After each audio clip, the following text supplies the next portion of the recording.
রাজ্য সরকারের বিভিন্ন উন্নয়নমূলক প্রকল্পের অগ্রগতি ও সমস্যা সমাধানের লক্ষ্যে বুধবার জলপাইগুড়ি হাকিমপাড়ার ডিআরডিসি দপ্তরের সদর মহকুমা শাসক তমজিৎ চক্রবর্তীর উপস্থিতিতে সাব ডিভিশনাল মনিটরিং কমিটির বৈঠক অনুষ্ঠিত হয়।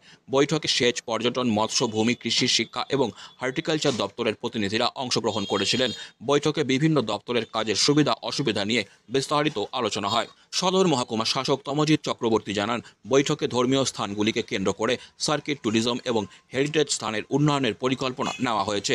শিক্ষা দপ্তরের বিভিন্ন ঘাটতি দ্রুত পূরণের নির্দেশ দেওয়া হয়েছে। হর্টিকালচার দপ্তরকে সরকারি সুবিধা সম্পর্কে জনসচেতনতা বাড়ানোর জন্য প্রচারমূলক কার্যক্রমের ওপর জোর দিতে বলা হয়েছে। এছাড়াও মৎস্য দপ্তরের কাজ এবং শহরের তিস্তা, করলা ও জলঢাকা নদীর বাঁধ নির্মাণ এবং করলা নদীর ড্রেজিং নিয়ে বিশেষ আলোচনা হয়েছে বৈঠকে। সদর মহকুমা শাসকের মতে, বৈঠকের মাধ্যমে উন্নয়নমূলক কাজের গতি বৃদ্ধির পাশাপাশি বিদ্যমান সমস্যাগুলি সমাধানের পথ সুগম হবে। আজকে মহকুমা স্তরের যে উন্নয়ন পর্যালোচনা কমিটি আছে, sub division level monitoring committee, তার মিটিং ছিল। সেটা আমরা সমস্ত দপ্তর ছিল, প্রত্যেকটি দপ্তরের যে উন্নয়নমূলক কার্যক্রম আছে, মাননীয় মুখ্যমন্ত্রীর নির্দেশে যে উন্নয়নমূলক কাজগুলো হচ্ছে সেগুলো তারা উপস্থাপিত করলেন। সেখানে কোথাও কোনো ইমপ্রুভমেন্ট দরকার আছে কিনা বা অন্য কোনো ডিপার্টমেন্টের কোনো কোঅপারেশন দরকার আছে কিনা, এগুলো নিয়ে মূলত বৈঠক ছিল। সমস্ত ডিপার্টমেন্ট নিয়েই কথা হয়েছে। আমরা বেশ কিছু সিদ্ধান্ত নিয়েছি, যেরকম ট্যুরিজম রিলেটেড আমরা এর আগেও আলোচনা করেছিলাম। ওনাদেরকে ট্যুরিজম প্রমোশনের আমাদের একটা সুযোগ রয়েছে জলপাইগুড়িতে। সেটা আমরা বলেছি যে ধর্মস্থানগুলো রয়েছে আমাদের, সেটাকে নিয়ে সার্কিট ট্যুরিজম করবার একটা, এবং হেরিটেজ যে জায়গাগুলো রয়েছে সেগুলো নিয়ে আমাদের একটা সুযোগ রয়েছে, সেটা আমরা ওনাদেরকে বলেছি। এছাড়া এডুকেশন ডিপার্টমেন্টকে আমরা রিকোয়েস্ট করেছি যে এনরোলমেন্টের বিষয়টা একটু খতিয়ে দেখতে, কোথাও কোনো এনরোলমেন্ট নিয়ে স্টেপ নেওয়া যায় কি না, যাতে এনরোলমেন্টটা আর একটু ভালো করে করা যায়।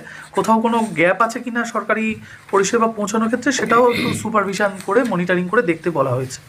হর্টিকালচারকে বলা হয়েছে যে ওনাদের স্কিমগুলো, ফুল রিলেটেড যে স্কিমগুলো আছে সেগুলো নিয়ে আর একটু পাবলিসিটি করতে। ফিশারিজকেও অর্নামেন্টাল ফিশারিজ নিয়ে কাজ করতে বলা হয়েছে। এনবিডিডির কাজ চলছে, 25টা কাজ আমাদের মহকুমাতে চলছে, সেগুলো পর্যালোচনা হয়েছে। ওভারঅল খুব ফলপ্রসূ মিটিং হয়েছে, খুব সুন্দর পরিবেশে, এবং আমরা আগামী দিনে মাননীয় মুখ্যমন্ত্রীর নির্দেশ অনুযায়ী উন্নয়নমূলক কাজগুলোকে সাফল্যমণ্ডিত করতে এগিয়ে যাচ্ছি। কিছু বাঁধের বিষয়ে আলোচনা হলো। হ্যাঁ, মানে আমরা নদীগুলো যেরকম করলা বা জলঢাকা বা তিস্তা, এগুলোতে যে কাজগুলো ইরিগেশন করছেন সেগুলো নিয়ে আলোচনা করেছি। এবং করলার ক্ষেত্রে যেমনটা আপনি জানেন যে আমরা বেশ কিছু উদ্যোগ অলরেডি নিয়েছি। ওনারাও একটা ড্রেজিং নিয়ে প্রপোজাল পাঠিয়েছেন, সেটা নিয়েও আলোচনা হয়েছে। মানে শহরের করলা নদীর ক্ষেত্রে, করলা নদী নিয়ে রাইট, ওনারা ইরিগেশন ডিপার্টমেন্ট কাজ করছেন। একটা প্রকল্প ওনারা তৈরি করেছেন, যেটা উনি অবহিত করলেন আজকে, যিনি ইঞ্জিনিয়ার ছিলেন। ওনারা সক্রিয়ভাবে বিষয়টা দেখছেন।